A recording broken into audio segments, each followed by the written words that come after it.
Bonjour Audrey. Salut Elisa, ça va? Bah ça va et toi? Oh bah là en ce moment c'est un peu la petite forme. C'est la petite forme. Ouais, ouais, j'ai été malade et puis je sais pas, c'est l'été, il y a les périodes comme ça où t'es un peu plus dans le mou, je sais pas comment on dit. Dans le mou tu dis? Non ouais, voilà, moins la forme quoi. Bah ouais. Et en plus on est empreint d'une ambiance cosmique très particulière Ah en ce ouais, moment. raconte-moi ça. Ouais, tu sais, moi j'aime bien, je suis toujours un petit peu à l'affût de la météo cosmique, les tempêtes solaires, etc., etc. Alors là, on cumule des trucs, les enfants. Donc le 18, c'était nouvelle lune en Capricorne, avec en plus de la nouvelle lune qui a déjà... La nouvelle lune, c'est une énergie de... c'est comme une page blanche, c'est une opportunité de faire un reset, Mhm, de faire le tri, voilà, de laisser aller des vieux trucs, de repartir sur des bonnes bases. Donc ça, tous les 28 jours, on a une nouvelle opportunité de faire ce reset, donc ça, c'est magnifique. Merci la mhm. nouvelle lune. En fonction des signes qu'elle traverse, elle a des influences différentes. Donc là, le Capricorne, il y a le côté se mettre au travail, persévérer, être endurant, même dans la difficulté. Voilà, vraiment, le Capricorne, c'est une bête à cornes qui fait profil bas, mais qui avance même dans la tempête, tu vois. Mhm. Euh, En plus de ça, c'est ajouté à cette nouvelle lune un alignement planétaire vraiment incroyable. Alors là, je ne vais pas vous en dire plus parce que j'ai pas bien suivi et je ne suis pas astrologue. Mais allez voir sur Internet, il y a eu en plus de la nouvelle lune un alignement de planètes de foufou. Mhm. Et ça, c'était hier. Donc une tempête solaire de puissance de dingo qui a balancé du photon, du photon, du photon sur notre petite tête. Les photons, c'est quoi? C'est les particules de lumière qui viennent du soleil. Mhm. Et en fait, c'est de l'amour en barre. Ah bah c'est trop bien. On s'est fait bombarder la tronche d'amour. Ah, et tu crois que c'est pour ça que je suis pas bien? Bah, en fonction de chacun, ça impacte vraiment. Donc, moi, je sais que je suis dans ces moments-là. Alors, j'ai repéré un petit peu parce que je suis souvent pas bien, mais Mhm. depuis tout le temps. Donc, Dans ce genre de période, c'est ça? et j'ai remarqué qu'il y avait vraiment une incidence avec les tempêtes Mhm. solaires et les événements cosmiques. Mhm. Mais on est tous différents. Donc, Oui, après tu ressens plus ou moins. voilà. Ouais. Il y a des gens, ça va rien leur faire, mais ça peut faire des sensations de nausée, Ah oui, ah bah samedi, laisse tomber. maux de tête. Ouais, Donc là, j'ai ma fille qui est à la maison avec une migraine, vertige, ouais, fatigue extrême, ouais, insomnie ouais. et remontée de vieilles blessures. Ok. Donc quand on parle de vieilles blessures, il y a ces fameuses 5 blessures de l'âme, donc le rejet, l'injustice, la L'abandon. trahison, l'abandon, et je Et ne je sais sais plus plus. laquelle. T'en as dit 4 là? Je crois que j'en ai dit 4, ouais. Ok. Rejet, injustice, trahison, abandon, impuissance peut-être. Je sais plus. Moi non plus. Louise Bourbeau, la référence pour les 5 blessures de Ouais. l'âme. Donc moi j'ai bien traversé une bonne blessure de rejet, impuissance. Ok. Et toi? Bah moi je sais pas, mais ouais, dans ces moments-là, en fait, depuis que je travaille sur ça, sur cette idée de d'être la conscience qui observe, là souvent on parle de ça, du maître intérieur et du personnage et d'être dans l'observation de son personnage. Hmm. Bah, quand je suis dans ces périodes-là un peu down, c'est ça comme on dit, Down, down, tout à fait, t'es trop forte. euh, bah, je suis plus dans l'observation et un peu dans l'acceptation de ce qui est, tu vois, sans chercher à pas vouloir ressentir ce qui se passe, Hmm. mais juste me dire, bon, bah voilà, en ce moment c'est comme ça va passer, me faire euh, ralentir en fait, tout simplement, Ouais. faire des siestes, voilà, être tranquille, sans forcer rien du tout, et juste observer.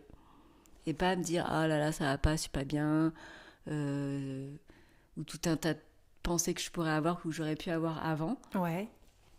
Bah en fait, je suis comme ça. Tu vois que, T'alimentes pas le moulin du jugement, non, quoi. non, non.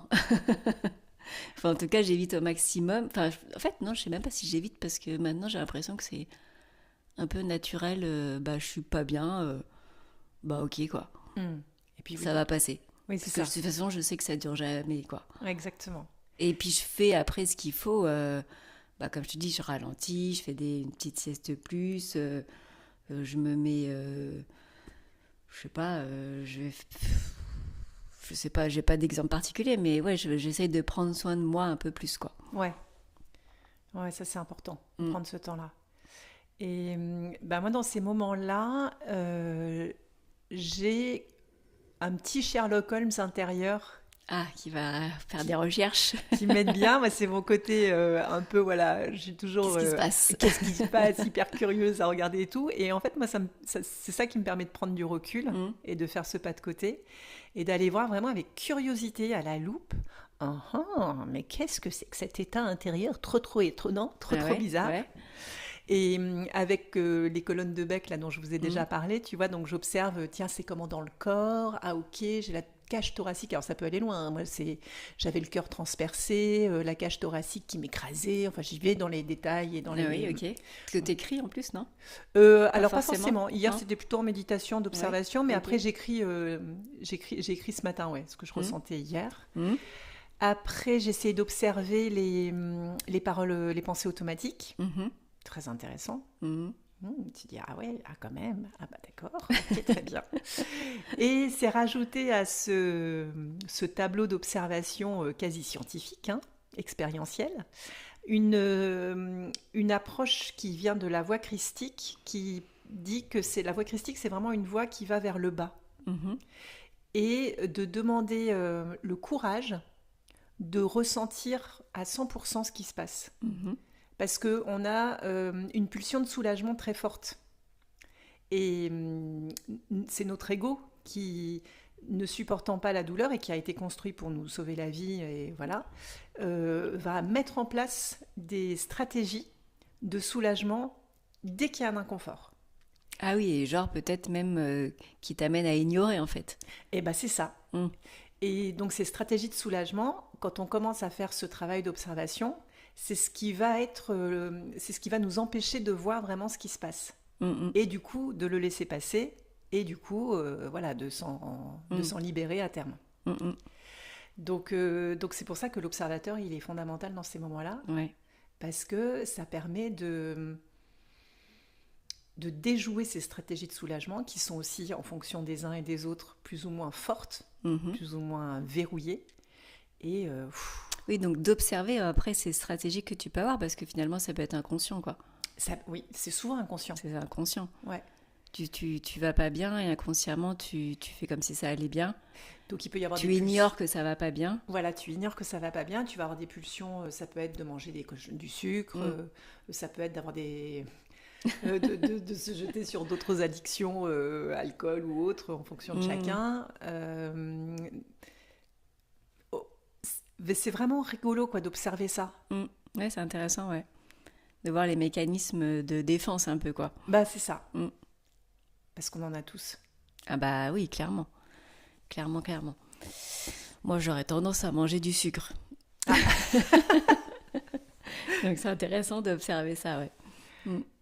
Et quand tu le prends plus comme un excès intempestif, mais que tu vois que c'est une pulsion de soulagement, tu peux aller avoir beaucoup d'empathie et de compassion pour cette part de Ah toi mais carrément. qui, Mais moi, voilà. je l'observais, ça c'est clair que quand je suis attirée vers un truc sucré, des fois pourtant, j'ai pas l'impression que ça va pas, tu vois. Mais sûrement qu'il y a quelque chose qui a besoin d'être comblé inconscient Bah oui. et hop, je suis attirée vers ça. Et je l'observe de plus en plus.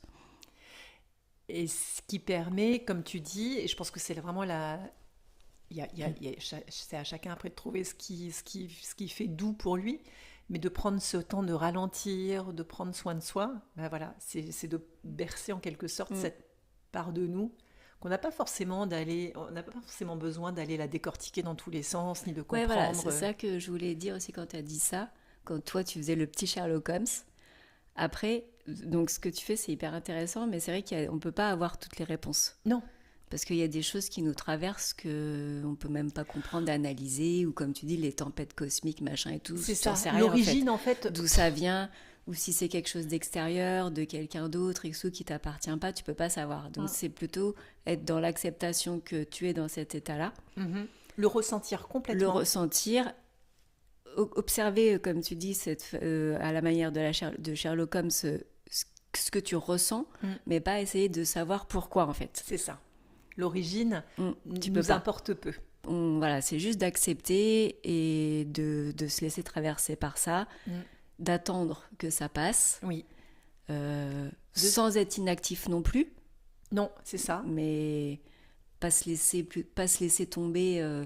Ça, je repense à ma période d'état dépressif où dès que j'ai pris conscience de ça, je suis passée à l'action en fait. Oui, et si tu te sens glissée et que tu n'y arrives pas toute seule, d'aller demander de l'aide, de faire quelque chose. Mais pas de juste d'observer que tu es dans cet état-là, de l'accepter et de voir que ça passe. Et que par contre, si ça passe pas, tu passes à l'action ou tu prends soin de toi, etc. Mais ouais. Et quand il y a ces pulsions de soulagement qui débordent et que tu les as repérées, d'attendre juste un petit peu. Alors ça, c'est une ancienne fumeuse qui vous parle. J'ai eu beaucoup de pulsions de soulagement et beaucoup d'addictions dans mes plus jeunes années. Et quand tu arrêtes de fumer, c'est quand tu as la pulsion d'une cigarette, c'est d'attendre 20 minutes. Et si dans 20 minutes, je te garantis que la pulsion, elle est nettement moins forte déjà. Donc tu peux reprendre le dessus sur la pulsion, tu vois. C'est comme les achats impulsifs. Oui, voilà. Tu t'attends le lendemain, voir si tu as encore envie d'acheter le truc, si tu as vraiment besoin T'attends une nuit, est-ce que tu en as vraiment besoin, est-ce que machin, tu en as encore envie, et à ce moment-là, tu peux aller l'acheter. Exactement. C'est rigolo que tu me dises ça, parce que je pense que moi, quand j'ai besoin de combler un vide comme ça, j'ai une formatite aiguë chronique. Dès qu'il y a une formation, je suis la cible idéale. Ah oui, les formations, toi. C'est pas le même prix. Ah non, c'est clair, ça coûte un peu cher. Et j'étais vraiment en mode super frétillant la dimanche, parce que j'ai une copine qui m'avait forwardé un truc d'un gars qui était super passionnant et tout, c'était 149 €. Donc, c'est le prix, tu te dis, ah ouais, peut-être bien. Et là, j'ai dit non, respire, inspire, expire. Voilà, laisse passer une nuit. Laisse passer une nuit, et finalement, je l'ai pas acheté la formation. C'est ça, donc c'est ça, ces petites impulsions, comme tu dis.